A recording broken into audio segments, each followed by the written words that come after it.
This episode of The Bold Take is brought to you by our boys at New Era Marketing. N-U-E-R-A Marketing. It's a new era. Not like the fucking worthless hats, okay? These guys are a marketing agency that offers branding, social media management, digital marketing, website design and development, all your creative services that you need for marketing your business.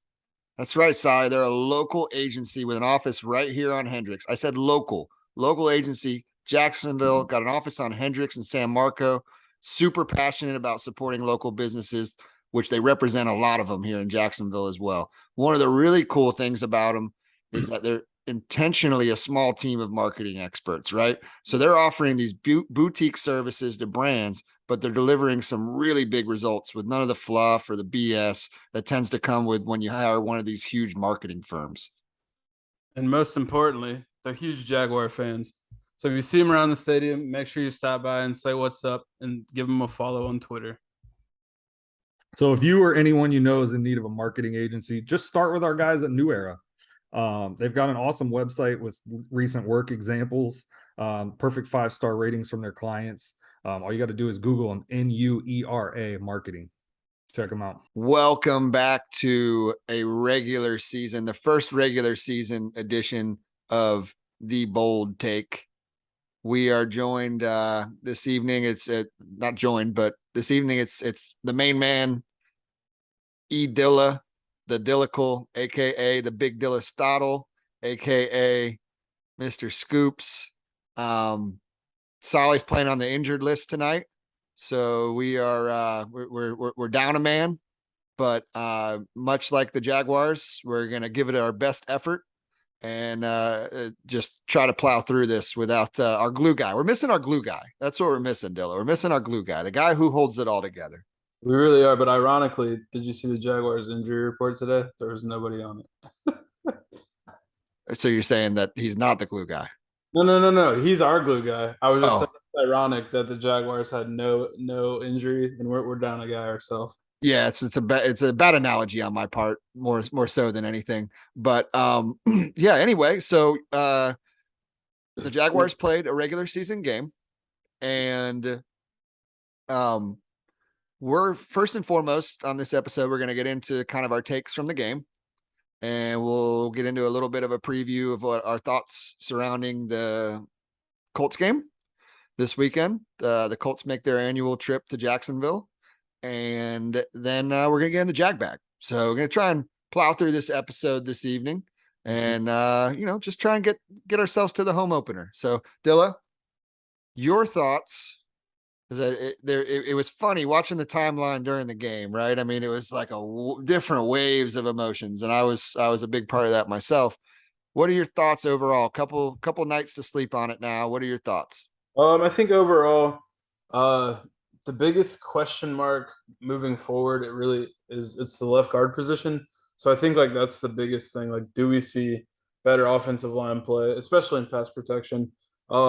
And then Trevor Lawrence, obviously that's the big, what to do. One, I think we threw the ball too many times just based on the offense. And I know Doug Peterson likes to throw the football instead of run it, but I feel like a lot of the times we were throwing the ball when there was just, we had just got done gashing them.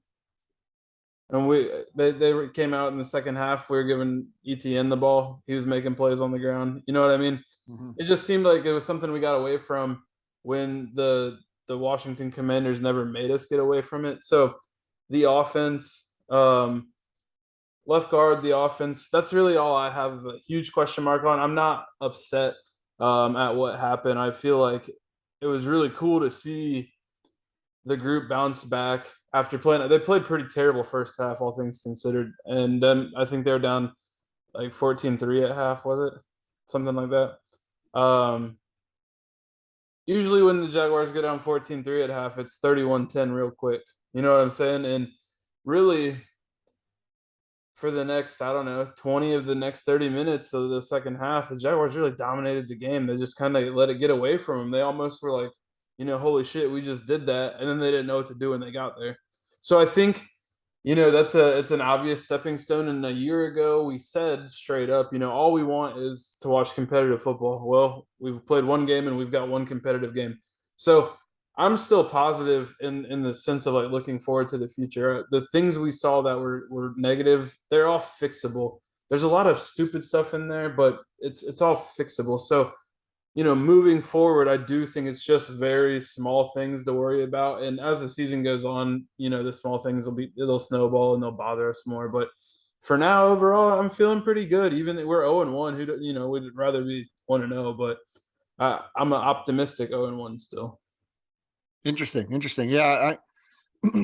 It's funny because you're exactly right when you say that we spent the last couple years just saying, damn it, man, we want some competitive games. Like, just be in the games, right? Like, if we're going to lose with a young team, with a young core of guys, like, give some hope. And hope comes from being in the games, right? But for me, in the moment, watching that game, it was hard in the moment to feel that way because of kind of the arc of the game. And it felt very much like, in the beginning, typical Jaguars. And then it ended pretty typical Jaguars. So it took a few hours until the next day, whatever it was, for me to really be able to compartmentalize it and say, okay, there's some good there. There's more good than we probably saw the majority of last season. But it's funny because it was a competitive game, but the bad parts were so typical Jaguars that in the moment, it was like, I was still pretty angry with the outcome. Most definitely. And I think situationally, like watching the game, I had like a bunch of homies over at the house. You know what I mean? I was like whipping up food before they came over. So when you are enjoying the game and consuming the game, you're not really like analyzing it at like, anything more than a hot take level. So I think it is important, like you said, we sit on it a couple days and we realize maybe it's not as bad as we thought it was. I'd still like to see a couple things tweaked. I'd still like to run the football more. I would like to get away from that big bootleg play action. They ran it a ton and it really didn't work that much. But if we talk about the positive things, like what about Christian Kirk?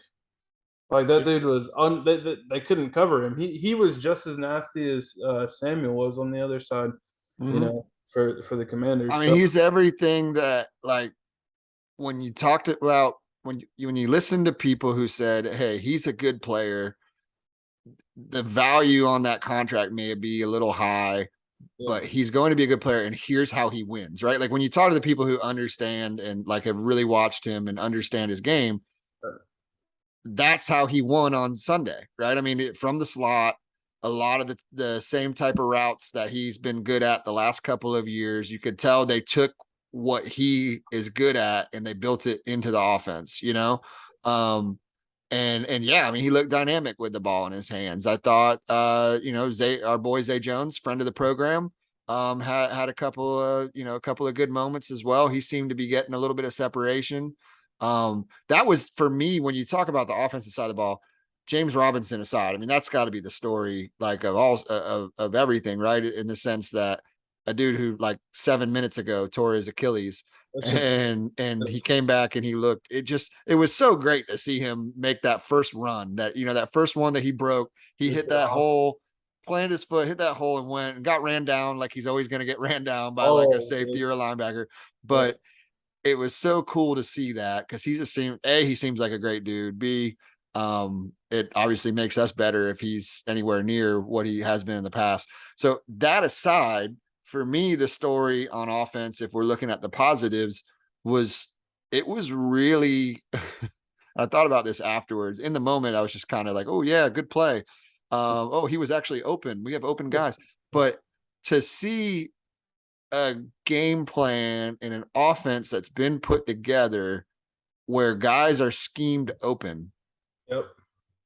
I can't remember the last, like, I'm not being facetious. I'm not trying to be funny. I can't remember the last time we had a coach or a coaching staff on the offensive side of the ball that did that. And when you watch today's NFL, that's pretty commonplace. I mean, it may not happen every game, because you may run into a game plan on defense that you weren't expecting, or whatever, you just don't execute. but like I feel like most of the teams that aren't completely inept don't go a decade without having an offensive staff or skill players that can't be schemed open. So that was a positive takeaway for me. Yeah, offensive line play he got hit too much. I thought another interesting tidbit, I think a little bit was made about Doug coming out and saying he had no problem with the offensive line play. Mhm. And, I think we had a few people on Twitter who have followed Doug for a long time, whether it be Philly related or whatever. And they're like, look, he's never going to throw his guys on. He's going to, which is great. I mean, that's what you should do. Rip him a new asshole behind the scenes, in the O-line room. But in public, you say, we're good. We're good. We got some things to work on. We'll work on it. And you move on. And if he was ever going to light that fire, he wouldn't do it after week 1 of his first game on his second team after he took a year off to like reevaluate his life as a coach. Like, you know what I mean? Like, I know we've all just went through the Urban Meyer lying experience, but like Doug Marone, or excuse me, Jesus Christ, Doug Peterson's got he's got like an NFL rap sheet, so it's not like it's anything new. But if we keep going on positives and if we talk about Trevor, I don't know. Positives. Did you just say Doug Marone? Earlier I did. Who was that? Christ, what the fuck? Was that the Lord? Did you Turn this fucking podcast off. Love you, JB. Did you look at the target breakdown, like of the receivers? Yeah. It was like hit or miss as Trevor was, and I don't know if it was. I haven't watched the all 22. I haven't seen any cut ups of the all 22 to like take a quick opinion at it. I don't know if it's based on play design where he's like one reading these guys and that's why the targets look as like even as they did, but he it was like 12 targets for Christian Kirk, 9 for Zay Jones. I think it was 9 for Marvin Jones, and I think like right after that it was Ingram and ETN at 4, and I think Ingram is going to be your wild card every week. You could see, I think Christian Kirk will be the top target every week, assuming he's healthy. And then after that, I think you'll see Evan Ingram's value go up and down, and I do think that you're going to see Zay Jones and then Marvin Jones, but I think genuinely all the receivers played a really good football game. Yeah, for the first time, like everyone who lined up at receiver contributed to the game. Yeah, it was like I said, the game plan. I think the route tree that exists that's incorporated into the offense made a ton of sense. The guys that were in the certain positions you could follow, like that made sense. Yeah. There were some boneheaded decisions. There were a couple of plays that I think, but you're going to have that in every game, right? Like even if you win, even if you blow a team out, you can probably go back and pick out a couple of plays and be like, that didn't make any sense. And truth be told, we're just looking at it on the surface, right? Like you said, we're not watching the all 22 and we don't know what the assignments are. We don't know what the progressions were for the quarterback. We don't know any of that. We don't know if the guy ran the wrong route. So, I think it was interesting to come away from it and say, wow, Trevor could definitely be better. He's got some, he left some really important stuff on the field, but you feel like he's got enough around him. If they can just put that offensive line together a little bit more, you feel like he's got enough around him to, if he takes this year and just keeps getting a little better, like it's not like last year. Last year, what I'm getting at is last year, you're like, okay, no matter how good this guy could be, nobody's getting open. You know what I mean? So like what I'm getting at is, doesn't feel like that's going to be an excuse. Well, bro, the defense, I mean, we win the game if the defense can stop Carson Wentz. Like that's the whole thing for me. It's Carson Wentz. Carson Wentz. I don't really even think that was as much as the defense. I think it was the first time defensive coordinator calling the game. Yeah, exactly. It's like it's something that takes more time to get into. For sure. He called the game like a pussy to start the game, and then he called the game like a pussy to end the game. It's all new players too. He was aggressive as hell in between, and they were flying all over the place and making plays. Like, yeah. It seemed really obvious what was happening, and like for them it's not as obvious because it's in the moment. For them it's easier. For us sitting back watching, chilling. Now when they go back and see that, are they going to be like, hey, learning experience? Probably, Because They even what made adjustments at halftime, which is something we exactly haven't seen in what they fucking showed 15 me at years. halftime is why don't I think they're going to make an adjustment after analyzing themselves? Yeah. You know, like Yeah. any good leader looks at themselves and analyzes themselves before they like analyze their team. Yeah. I don't know. Yeah, I think I can't really wrap my head around what the game plan was on defense. Yeah. Coming out so vanilla. The only thing I could think of was they've got a fairly young back half, right? I mean, when you say Cisco and Devin Lloyd in pretty important positions, and maybe he just didn't want to put pressure on. Devin Lloyd just didn't have a good game. It looked like the game was a little too fast for him right now, which is normal. Like I don't know that I would have ran him out there in that game. I would have had a few packages where I'm bringing him into blitz or something, and that probably would have been it. But I guess the idea was he's going to take his lumps as he goes, and he'll figure it out as he goes. That's the only thing I could think of is why they, or they, I guess they just believed that they could get pressure with 4 against that O line. I thought I expected to see more from the D line. I expected to see more from Arden Key. I thought Josh Allen was really good. I thought Travon Walker he played his position really well. He set the edge really well early on. And then you could see him really like the game was slowing down for him, like right in front of our eyes. I'm really like excited to see what we turn into. You know, he's playing a better O line this week, like on paper. The sack that he had was ridiculous. That wasn't one of those like compare that to the first sack he had against the Raiders in the Hall of Fame game where it was a sick play. He like mush rushed the guy and spun off of him when the like QB started to run versus like that was a disgusting bend move. He like chopped the hands, got under with the bend, and was like right on the quarterback. Like it didn't matter if anyone was open, he was sacked. Like it was an incredible play. And he's doing it at 275. I'm trying to temper my excitement for him. And part of that is because I'm a Jaguar fan and it's just I'm not used to having nice things. Yeah. But I looked at him and I said, I don't know if he's ever going to be the edge guy. Yeah. Right? Like if he's not Von Miller, but I don't know if he's ever going to be the guy who has that kind of freaky bend at his size. What'd you say? I said he's better than Von Miller.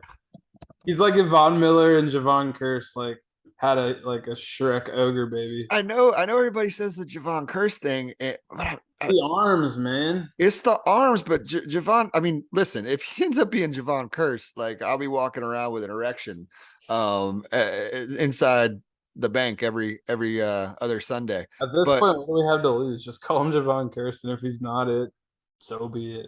Because he seems like a nice guy. I don't want to heap those. I'm not making a shirt for him. I don't want to jinx him. You know, he's a good guy.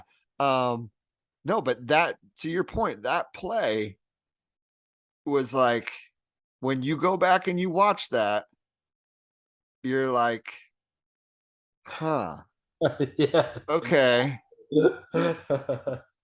How much of that does he have in him? Because if he has that in him, there really aren't many comps because he's a guy who could go in and play 5 technique and bull rush the shit out of your guard. Yep. And he's a guy who can get out on the edge and bend. And you saw he had that little chop. Yeah, the chop was he had that chop. If you give this young man half a season and we start seeing more and more pass rush attempts and moves like a true technician, I don't know.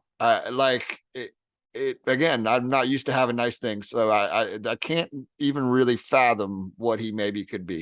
Someone who has football opinions that we respect had a tweet retweeted onto the timeline where he called him Tyson Alualu in the draft process.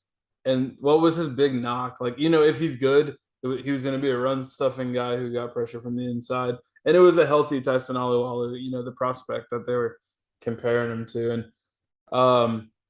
it was just funny because already the knock on him was he has no pass rush moves.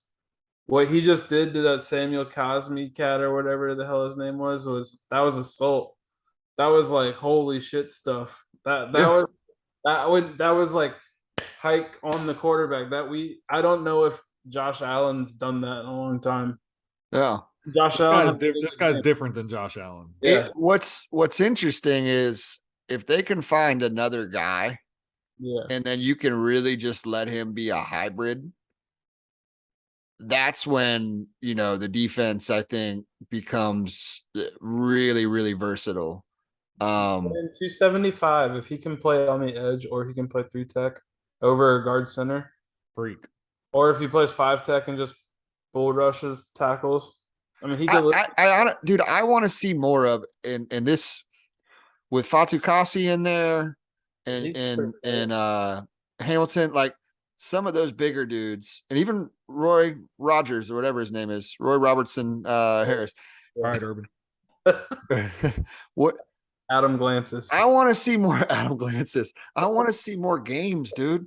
Can you imagine if you just make it more complicated for an offensive line and they got to deal with Travon maybe either coming off the edge or that's nightmare shit for a guard.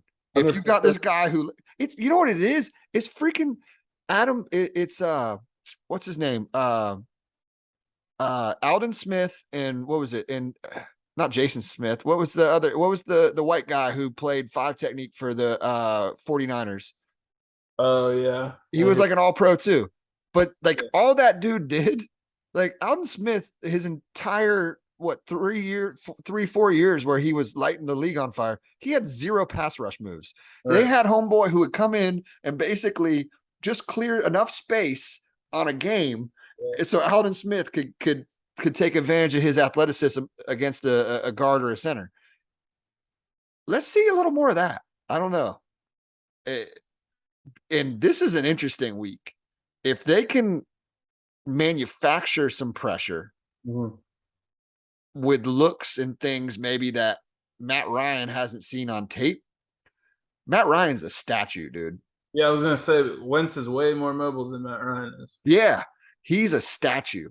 So that's, I don't know. I know we haven't gotten into that yet, but do they have any, I know we're going to get into the Colts, but do they have any like quick twitch receivers on the roster? No, the Colts?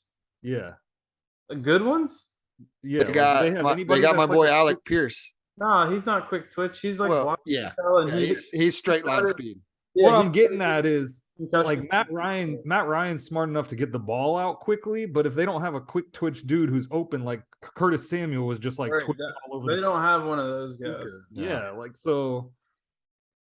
Do they still have T.Y. Hilton? Is he still in the league? I honestly don't have. No, I don't think so. I think he's a free agent. I think he's out. Yeah. No, so I don't know. Overall, with week 1, it was, again, these things don't exist in a vacuum, right? Like I was having this conversation with someone. They're like, oh, I don't understand why everybody's so pissed off, like blah, blah, blah.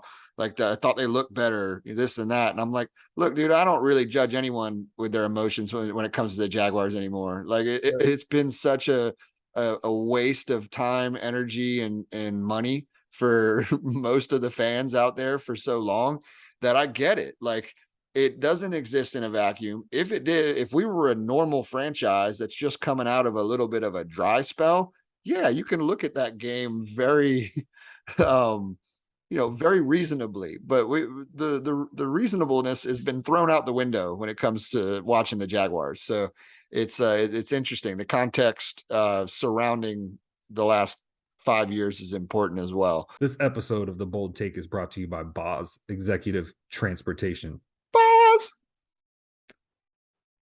Boz is going to ride you around in the cleanest and coldest whips in Jacksonville. That's right. Where do you need a ride to, Cap? Where are you going somewhere, soon that you don't want to drive to? That's a trick question, buddy, because Boz will take me wherever I need to go.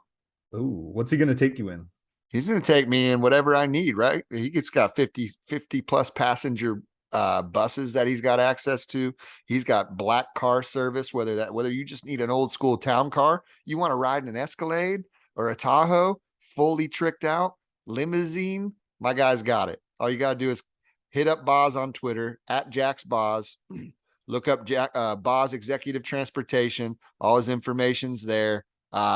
Whether it's weddings, graduations, a night on the town with your significant other, a quinceañera. What else you got? A trip to Ginger's. A trip to Ginger's. It doesn't matter. No job is too big or too small for my man Boz. Listen, we're talking about a guy who is trusted by billionaires, professional wrestlers.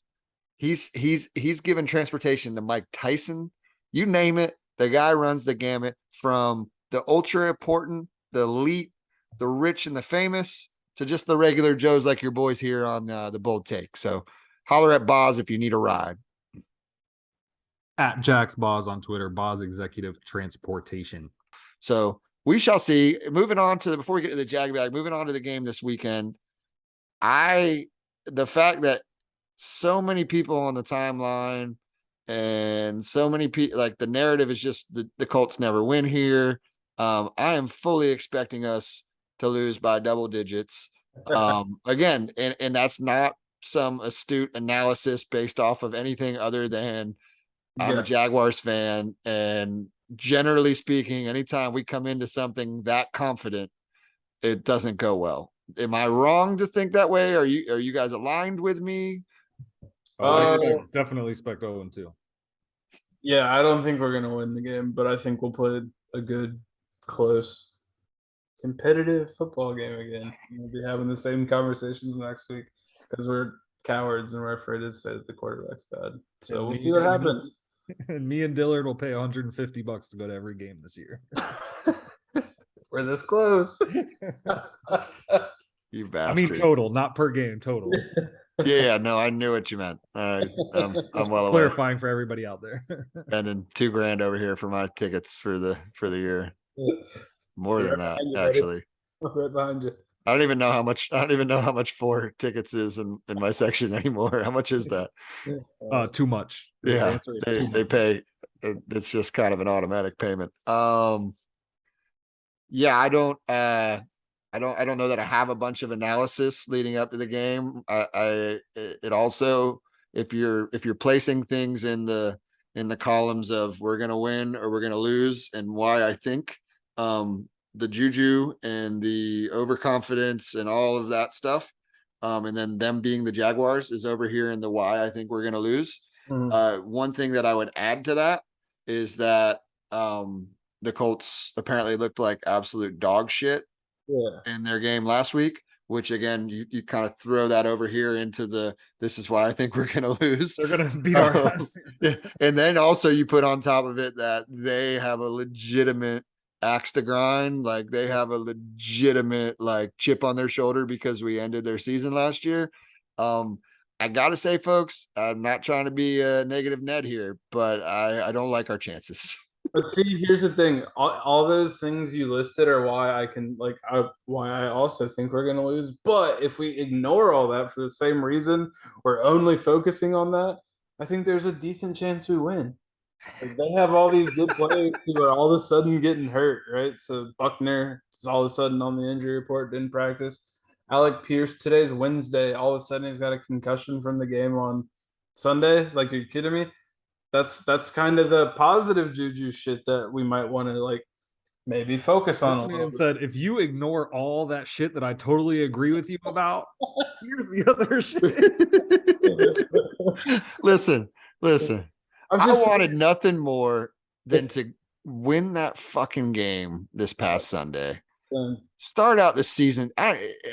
Truthfully, had we gone on to lose the next 6, I don't know that I would have cared. Like, I just wanted to have a good feeling to start a season about a new regime, about our young quarterback, about new players that we signed or drafted. I just wanted that to start the season. So now, while I agree with you, what if I told you that after week 2, the Jaguars could be 1-1, and the other teams will either be 1-1, they could tie. But you know what I'm saying? Like, essentially, records are beating his ass right now. Well, essentially, all I'm trying to say is after week 2, we could be in first place in the AFC South and have a division win. After week 2, Dillard is already going to not know the standings. Well, it doesn't matter. The Jags finish 3rd or 4th every year. I know where to look. No, I understand all that, but I also think for all the reasons that I put over here in this pile that that I if I were a betting man, I would not bet on it. But I want to see them go out and win a tough division game. Prove us wrong, man. Like prove us wrong. Give people a little something to be excited about, to have a little bit of hope about the season. I think we're gonna win now. I think here's my issue. I think if you start 0-2, you think we're gonna win now? I feel pretty confident now. Hey, I'm gonna be this bucket over here. I'm going to a work conference this week in Vegas, and I'm leaving on Sunday. And I'll literally be in the plane when the game kicks off. So that's a definite like in the win column for the Jags. They love to win when Solly's not there. It's a win. Oh man, it's not even funny. When he's missed games in the past for like weddings and dumb shit, guess what? Yeah, but the fact that we're pointing it out already on Wednesday evening, I don't like it. The reverse juju is going to be in place by Sunday. When we've had 7 wins, how can you not point them out? Like I can tell you the exact score and how many like passing yards we had because I've missed like 3 games. Yeah, he's missed 3 of them. We've had 7 wins. I'm a little upset that I'm not going to see you on Sunday. I didn't know that, but we'll move on. I don't know, fellas. I don't know if I can jump in that camp with you.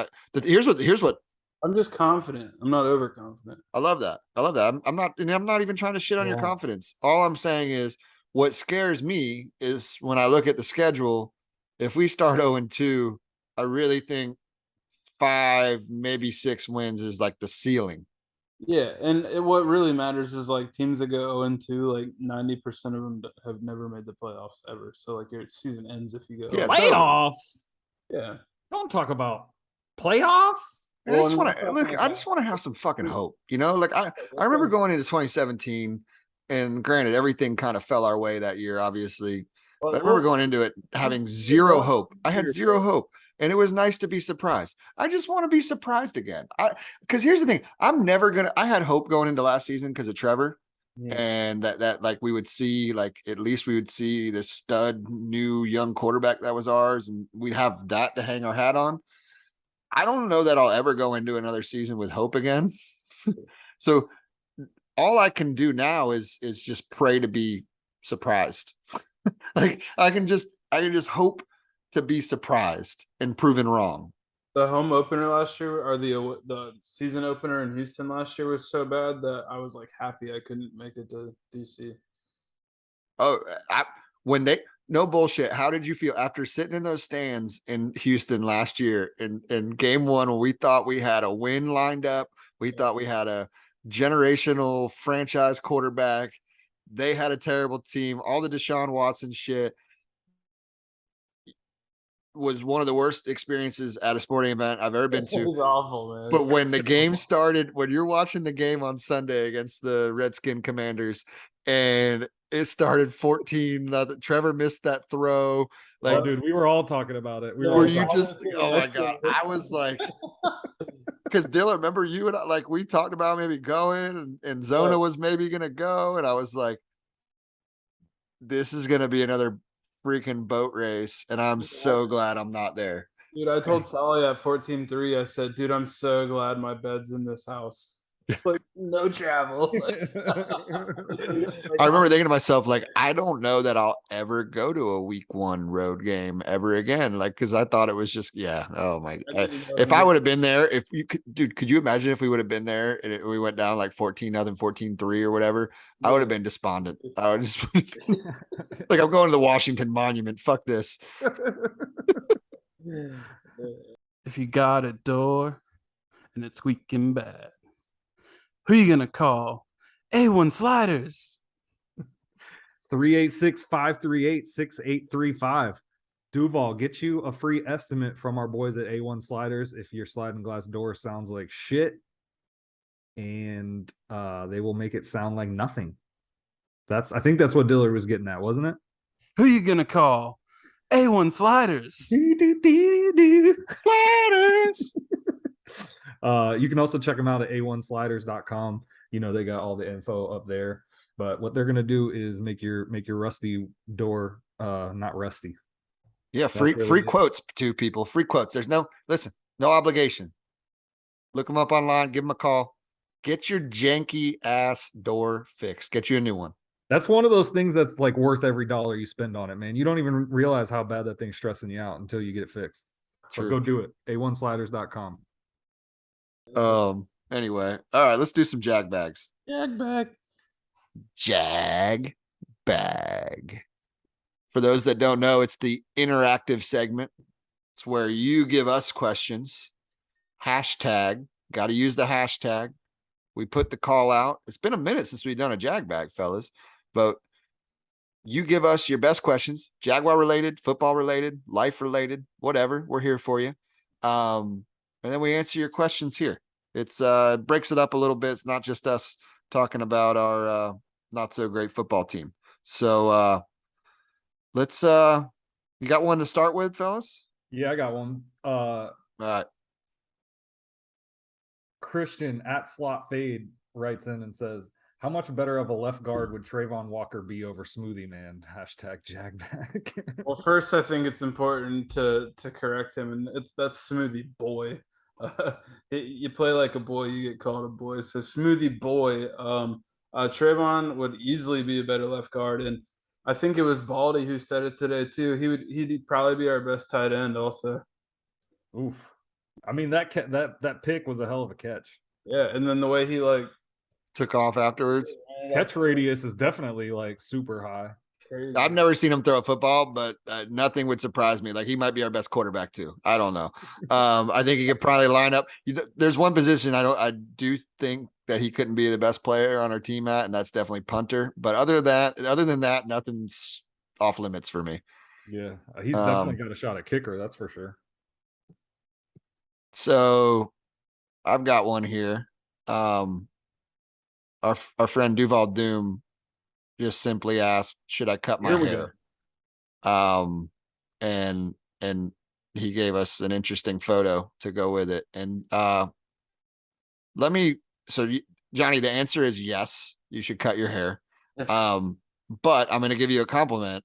Of all of the awkward selfies that I've seen you take over the years, your hair actually looks good in this photo, to the sense of like, it looks healthy. Like, it looks like that you've been using some good conditioner. Looks like you got some good volume. But the answer is yes, that you should cut your hair or dye it. Maybe dye it. Like, that's the thing. Like, and I can say that because I got a lot of gray. And if I were to grow my hair out, it would look a lot like yours in this photo. I'm gonna go a different route here. There we go. Okay. So I pulled it up. I'm gonna go a different route here. You think he should keep it? I think he needs to lose the goatee and stay with the hair. What about maybe that's did he keep the stash in the hair? And stash in the hair, no goatee. Yeah, no, I'm with you. I covered up the goatee, and I think stash and hair was fine as long as he rocks the stash. Yeah. Look, he'll have it's kind of a real French vibe if he gets rid of the goatee. He almost has a Johnny Depp thing going on without that. That's what I was thinking. It's I know it's like Charles Manson right now. Oh boy. Next question.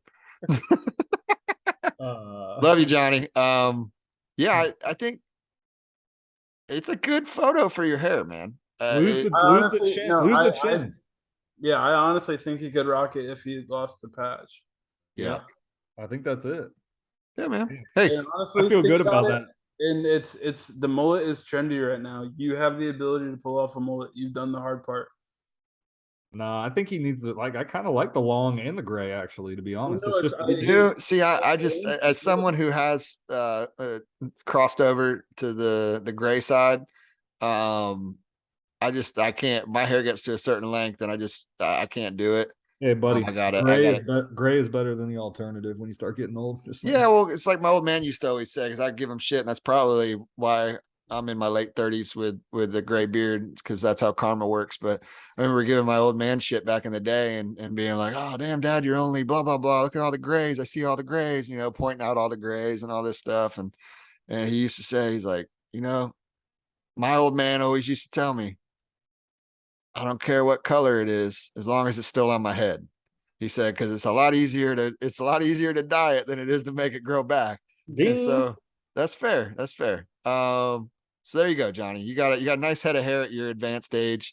Rock that. Just kidding. That's mean. Advanced age. What else we got? JagBag time. JagBag. We got a Hall of Fame submission here. Oh, we gotta do that then. DJ Dell says, "Good afternoon, Mose. How many sacks will the Colts have against Football Outsiders' #1 ranked offensive line by adjusted line yards?" I just want to know, what the fuck are adjusted line yards? It's a rushing stat. It pretty much it has to do with how good the running backs were compared to. It has nothing to do with pass pro.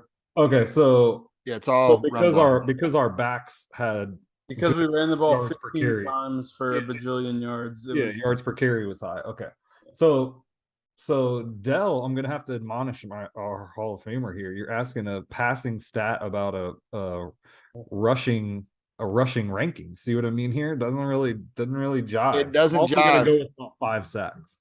You're gonna go with about 5 sacks. So I just had the best part about Dell's entire question here, which he is a Hall of Famer, bold take Hall of Famer. Although Dell, I do have to say, before I even talk about what I was about to say, I turn on the radio and I used to think you were just like a bold take Hall of Famer, and you're pretty popular on like every local radio show. So I feel a little less special.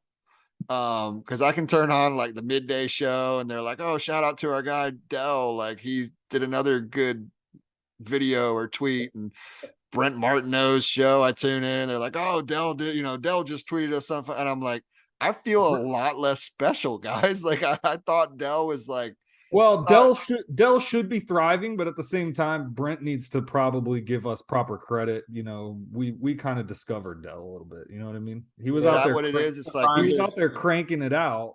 And we were the first ones to just really notice. I feel we recruited him, so Yeah, that's true. We need the impermissible benefits because there's no. I think when I hear him come up on these shows, what I don't hear, I hear a lot of praise and admiration. What I don't hear is the term Hall of Famer. So I'm just going to leave it with that, Dell. There's only one place that you've been formally inducted as a Hall of Famer, and that's here at the Bold Take. The commentary I was going to offer about your JagBag question is, immediately when I read this, the best part was "Good afternoon, Mose." And if there aren't a few dozen "Welcome to Mose" signs in the stands on Sunday, that I think we failed. That's been like, I totally forgot about the Mose. I want to be right down on the field with a giant sign so Jan can see me. "Welcome to Mose." Anyway, it's really that whole thing is like a really complicated feeling, because it's like there's not really a right side to take here. Like I hate both sides. Like, yeah, for sure. But honestly, now that he's on the Colts, it's fuck Jan. So anyway, of course. From fuck that guy. From Michael Clinton, what if anything is giving you cause for panic after one game this year on the Jaguars? I don't think anything's giving me cause for panic because of the level of ineptitude that we're coming out of from last season. So like we have that to sort of juxtapose what we just watched on Sunday against. I'd say again, the Jaguars fan in me, which is like a fatalist, a glass half full kind of fan. I worry about Trevor a little bit. And that again, it's when I'm being totally objective about it, I don't worry a lot. Yeah. But when I'm just strictly being a fan, I'm like, oh shit, what if he doesn't work out?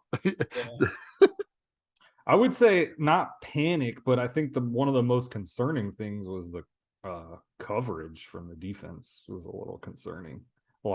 Yeah, I think Shaq Griffin is washed. That's Um, that's the big thing for me. Like I think offense is going to be fine, and I think the front seven is going to come along and gel and put it together and do some good things. But the back end is oof. think overall the couple of the free agents that have been brought in, like you can make last year and this year, you can make an argument that a lot of them were at least moderate hits. I think the two biggest swings and misses, quite possibly, are Rayshawn and Shaq. Um, Yeah, so I have my own JagBag question that I didn't tweet, but all right, so we got a JagBag solicitation here from at @E_Dilla on Twitter. is Andrew Wingard actually worse than Rashawn Jenkins? No, He's not. hashtag JagBag. Actually, Andrew Wingard has better ball skills. If Hash- Logan Thomas wasn't Logan Thomas, he would have got absolutely mossed on the goal line. Hashtag free Dewey. Honestly, the Jaguars make me do some weird shit, and go from hating on Dewey to wanting Dewey to play is really fucked up. And you know what? I gotta just clap for him. That's some impressive shit, and they do it every year. So shout out to you, Jaguars. You make me crazy. Free Dewey. It's the movement. You heard it here. Free Dewey. Hashtag free Dewey. I hate. Let's see. We got again, we're rolling with the JagBag here. Hashtag JagBag. I got one. I got one. What you got? Esteemed multiple time guest of the program, John Shipley, wants to Okay. know. He doesn't. He doesn't. We got a hashtag JagBag from the press. from the press. He doesn't hashtag JagBag, but he doesn't need to because he's been on the show 14 times. Yeah. The worst movie you've ever seen in theaters. I saw this one and initially I started thinking about it and I kind of drew a blank. Do you have one? Yeah, Pirates of the Caribbean 4 is the worst movie I've ever seen in the movie theaters. After 1 and 2 were so great and 3 was fine, 4 was so bad that like I left in the middle of it, and that was like when I first started like buying my own shit. So for me to like buy my own ticket and leave, it was like that bad. Damn. I'm not sure that I even knew there were 4 Pirates of the Caribbean. So you learn something every day here on the Bold Take Pod. Dude, Sally, do you?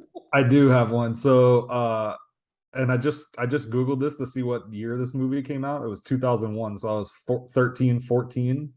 The Royal Tenenbaums. I want to say me and my aunt went to it maybe for some reason. I don't know. Maybe I was like staying at her house and maybe it was something she thought she wanted to see. I don't even know. We walked into that bitch, dude, and we were in there for literally 90 seconds and we were like, let's get the fuck out of here. And we both just like bounced. I feel like knowing that movie, recalling that movie, I feel like if you're ever going to go to a movie with your aunt, that's like the movie that you would go to. Yeah. It's I don't know, man, but we did not know what was going on, and we said peace the fuck out. And I still have not seen it since, so I couldn't even tell you why. It's been a number of years at this point, 20 years, so I couldn't tell you. I don't even remember why we left or what even happened in there. I couldn't even have told you any actors until I just Googled it. I can't recall having an experience. Dude, I haven't been to a ton of movies. Like my kids aren't like huge movie, fans. So I haven't been to a ton in like the last decade. So I have to like really think back, and man, I can't recall like just one that sticks out to me like that. I don't know. I remember being in the Titanic. I saw that in the theaters. I remember being like, I think I was with like a chick. It was probably like middle school, high school time. And I remember being like, holy shit, this is the longest fucking movie ever. Like that's like the only thing I can. This boat is still fucking up. Like, how the hell is this boat still above the water? I'm like, and I think too, it's probably one of those things where like I was trying to like get with the chick, get a little makeout action, a little touchy feely, and maybe I got like I didn't get as far on the base path as I was trying. So then it was like, fuck, I got like another 2.5 hours of this shit. Like, I struck out early is what I'm saying, and then you got to sit on the bench the rest of the game. It's like, this is no good. And the really ironic thing is that the Titanic was smaller than the Kismet. Yeah, like the size of my boat. All right, we got a Cap semi-serious owns the Titanic now. Old Semi- Johnny lifeboat. semi-serious question from our guy Zach Bierman, who you guys met for the first time up in Canton, and I met him last year in Cincy on the Cincy trip. Good friend, good friend of the pod. Zach says, do you think that Zay is going to be the number 2 target in the passing game this season? So I think he's like, when the season's over with and we look back, is he going to be targeted second most and kind of the second most important guy? What do you say, Dilla? Oh yeah, I think he'll easily be in terms of targets. I think it'll be pretty clear who it is. Yeah. Like I said earlier, maybe if Ingram is like maybe better than we think, I think like best case scenario it's Evan Ingram. If it's Zay Jones, I think that's a good thing too. I was pretty impressed with him. I know a lot of people thought he should have caught the ball in the end zone. I thought the throw was a little late myself, and it was a tough play to make. But overall, I was pretty impressed. I think he was like 6 of 65. I don't know the last time we had a receiver put up stats like Christian Kirk, and we had another guy who put up 60, and then we had another guy who had 40. So like I said earlier, like the contributions were coming from everywhere. It was really nice to see. It was nice to feel like I was watching an NFL offense all while the young quarterback didn't play as good as he could play, should play, however you want to break it down. So I don't know. That's why I'm still rather optimistic / positive moving forward. Word. I've got, let's see. We got a couple food questions, which are always really popular here in the JagBag. Kevin, question mark, at orc0909 Yeah. says, hashtag JagBag, what's your opinion on camel riders and how they've been proposed as a signature food item of Jacksonville? I don't know that we've ever discussed this, and Dilla being like my food guy, what I kind of want to hear your take on this. All right, so I'm a big camel rider guy. Thank you. As expected, I hit the Chic for breakfast pretty often. There's a Chic between where I work and Home Depot, so when I'm running projects or like some / emergency happens, I can always sneak in a drive-through in to get a camel rider. Honestly, anything that's in their pita pouches there are 10 out of 10. Speaking of sack, you can literally get sausage and egg and cheese. You can't go wrong, man. Dude, next time you're like rolling through Atlantic Boulevard, like you're hitting Regency, don't be mad that you're in Regency. Be happy you're there because you're about to get yourself a camel rider. You feel me? Just know that the line's going to be long, the drive-thru's long, but it's quick. Everyone's getting the same goddamn thing. So just know that they told me they make 300 pita sandwiches a day. So we know Dillard's opinion on the camel rider now, but he didn't answer the question at all. The question was all about how they're proposing to put it in the stadium. Is that what I heard? No, it's just the city or something. Yeah, it's I've seen it somewhere. I think that's what he's referencing, is that like they've been proposed as the signature food item of Jacksonville. So like that's what Jacksonville is known for. Yeah. You good with that? Yeah, it's one of those things where it's so fire that it's just like, when you see those cool things where it's like, would your basketball player make the free throw shot if your life depended on it, and it's dependent on the month you were born? You just hope you get a good player. It's the same thing with that, like food, like the camel rider. Are you kidding me? It's easy. It's like I'm good. You feel me? It's like having someone who like never misses. Okay, so you're saying it's a can't miss. It's like getting Steph Curry without Steph Curry from mid court.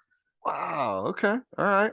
All right. So let's stick with the food theme for another one here, and then you guys can pop a couple of really ones out of left field at us.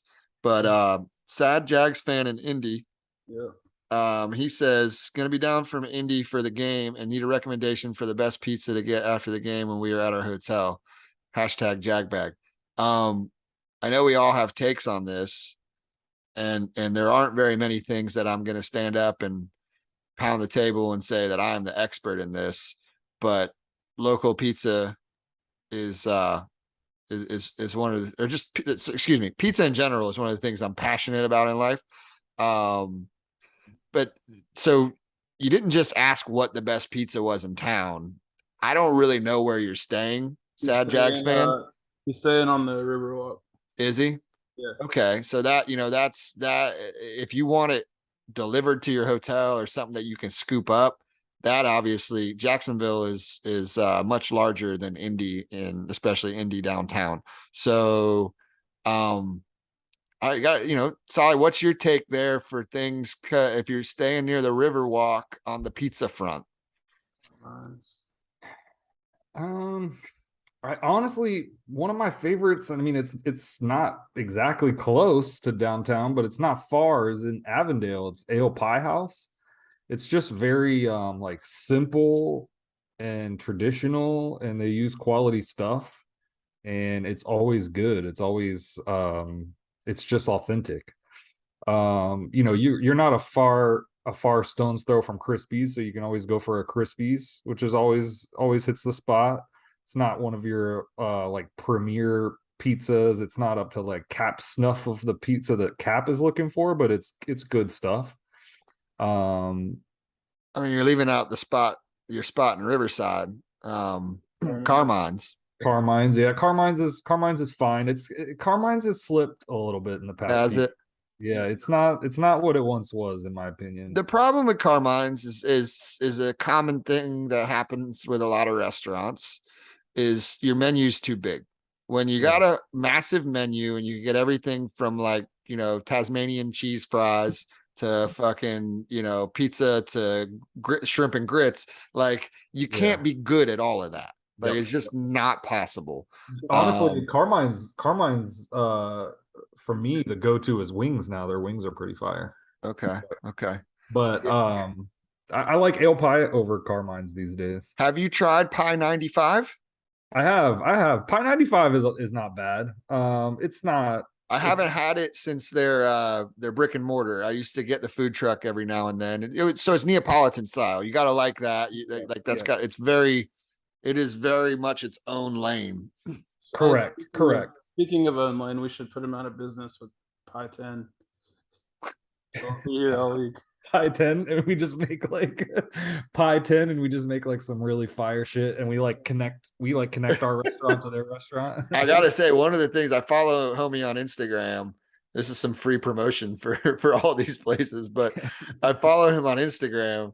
And one of the things that they didn't have, he used to do like wood-fired wings that were pretty good with the food truck. And I don't know if they still have those, but one of the things that wasn't on the menu of the food truck they have now is this garlic bread looking thing, dude. And it's like, it almost looks like a boat, like bread with like slather with garlic and olive oil, like, and then like a dollop of like, it looks like ricotta cheese and like sauce to dip it in. And I'm like, okay, I got to get down there and try that. Okay, so maybe we'll hit that tomorrow.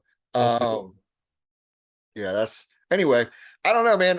That area of town, there's 57 biggies in town. Yeah. If you listen to people, they'll tell you that's good. I think I'm not trying to flame anybody.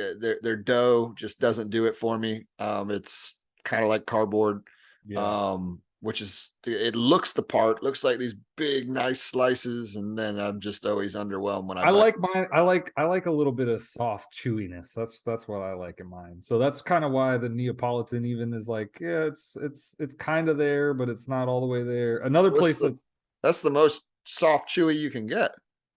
Yeah, I guess I just want it like greasy. I want that greasy chewy. You know what I mean? Little Caesar's pepperoni one. It's like, yeah. Well, like a little, like, I just want some. Like when I go to New York, I get a nice fucking greasy one. You know what I'm saying? The grease soaked all the way through the fucking bread. That's what I'm looking for. Yeah. I feel you. I know this place got canceled a couple years ago, but and the pizza is not the best, but it's also Neapolitan. Is V Pizza. Yeah, that's honestly, sad Jags fan from Indy. That's probably your best bet where you're staying. Definitely get the wings there. Their wings are good. Get the wings. Be prepared to spend about $80 on a pie or two and some wings. But that's probably your best bet in that area of town. All right, we spent enough time talking about pizza. I could do my own podcast on pizza. What else you guys got? Let's get a couple more in here. Shout out to everybody. I know it's been a while since we've done these, and we got some really good ones. I got a good one here. All right, what you got? Zach Foster on at Frost_Zach F. If you had to compare Trevor's pregame motivational speech to a type of cereal, what cereal would it be and why? Rice Krispie treats hold the sugar. I was gonna go with whatever they're called. You know what I'm talking about. I was gonna go with the unfrosted mini wheats. Yeah, dude. Just mini wheats. Just mini wheats. Yeah. Raisin bran, no raisin. I'm gonna say oatmeal. Hold the milk. Plain oatmeal. Oatmeal made with water, not with milk. Man, hey, what was the social team thinking with that? Like, why are they doing that? They've done some really good stuff lately, and they've made some really questionable tweets and such lately as well. That I'm just like, yeah. And like someone else that we know who like knows how all the social media stuff works was like, you could have literally muted them, put music on it, it would have done the same thing and looked way cooler, and you wouldn't have exposed your quarterback. Who, that's the thing, like they were saying too, like the players know, like it's not a knock on Trevor Lawrence, you know what I mean? Like it has nothing to do with him, the player, him, the motivational guy. Just the fact that they put that out there with the like super hard like caption, like what? Yeah, it was like what? Honestly, it was like, you ever go to look for a pair of shoes like in the garage or something, and all you can find is two left shoes or two right? Like that's what it was like. That shit did not matter. It did not align. Like, you're trying to mow the lawn with two left-footed like old pairs of ends. You got two positive ends of the magnet. You're trying to shove them together, and they're just like. That's such a good analogy for life. Two opposite magnets. What else do we got? I got another one here that we got to talk about, and this one's serious. Okay. All right. At Trav Likes Bacon says, "Are you still feeling sorry for Trent Baalke? #JagBag." Let's discuss this Trent Baalke, this masterclass, the fucking clowns, all this shit, right? Like, please don't let our emotional psyche as fans of one of the worst franchises that has ever existed, and the way we cope with being devoted to something that's that bad, confuse you into thinking that we actually think Trent Baalke is like the answer at GM here. Like, did he maybe make some moves this year that were better than last year? Yeah, I think possibly. You know, does us saying masterclass make us, you know, does that mean that we think that all of a sudden he's fucking Bill Belichick and Bill Walsh? No, like, come the fuck on. Like, get a fucking grip on reality, people. This is not like, it's all in the middle. Okay. There's no, you know, we may act like this sometimes and then this sometimes. Like, come on. Oh, man. No, not sometimes. You're dead on with everything you just said. Like you nailed it. Yeah. I mean, you were speaking of Steph Curry. That was you right there. It is hilarious being told how I feel. Yeah, like you're taking my tweets as my like real internal thoughts. That's what you're doing right now. Someone told me that I needed to be dealt with yesterday because I'm a bad fan. Like, what? What? Come deal with me, buddy. Yeah. I'm so glad you phrased it how you just did, and you approached it how you just did.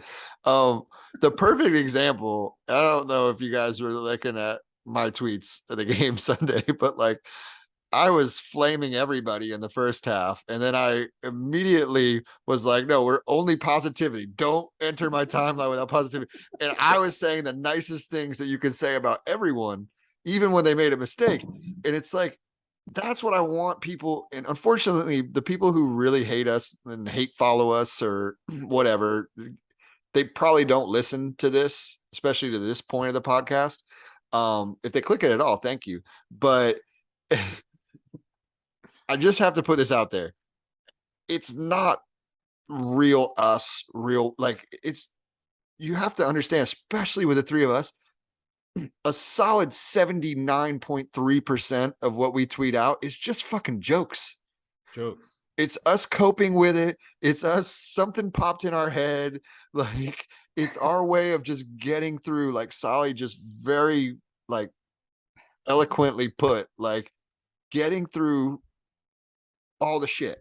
And yeah, there are times where I'm pissed off and I'm tweeting through it. And I don't need you to get frustrated with the fact that I'm doing that. Because guess what? I probably don't even follow you. So I don't even have the opportunity to come yell at you when you're tweeting through it. All right. Like, nor would I, because I don't care that much. Because you know why, folks? Because we don't really know each other. Right Yeah. now, if Solly's tweeting through some shit, or if he really throws some stupid shit out into the universe, I'm probably going to text him and be like, wow, dude, that was pretty fucking stupid. And vice versa. But guess Like, what? We know each other. right. I'm like, social media is the wildest thing. And I know, we all spend a decent amount of time on it, and there wouldn't be a podcast. We wouldn't know each other without social media, all of those things. There's many great things about it. But this idea that you read a tweet that I've put out into the universe and think that you understand me or what I'm thinking, it just cracks me up. It is, anyway, sorry. You obviously struck a nerve. Love you, JB. That's why I said we had to talk about this one. That's it. That's a good one to end it on. If we didn't get to your questions, we'll do some more of them. There were probably at least a half a dozen other good ones that we weren't able to get to. I just came across a fire ass Photoshop. All right. A photo what? I'm just gonna retweet it. Sorry. Okay. All right. So what's odd about this is I came away from Sunday feeling like we're in like week 12, but it's only week 2. So go Jaguars. Surprise us on Sunday. Surprise me. I'm ready to be surprised. I'm ready to be pleasantly surprised. I'm ready to sweat my nuts off in the 127% humidity on Sunday. I'm ready for Dilla to pay $4 for his ticket to sit next to me. 1904. Sorry. You know, the 904 day. Sorry, buddy. Oh, 1904. Hey, look at you. You actually bought one from the team, though. That's a good fan. You're a good fan. Good fan points for you. But anyway, yeah, that's it. That's it for me. Fellas, anything else? That's it. That's it. All right. I love you, JB. Love you, JB. Love you, JB.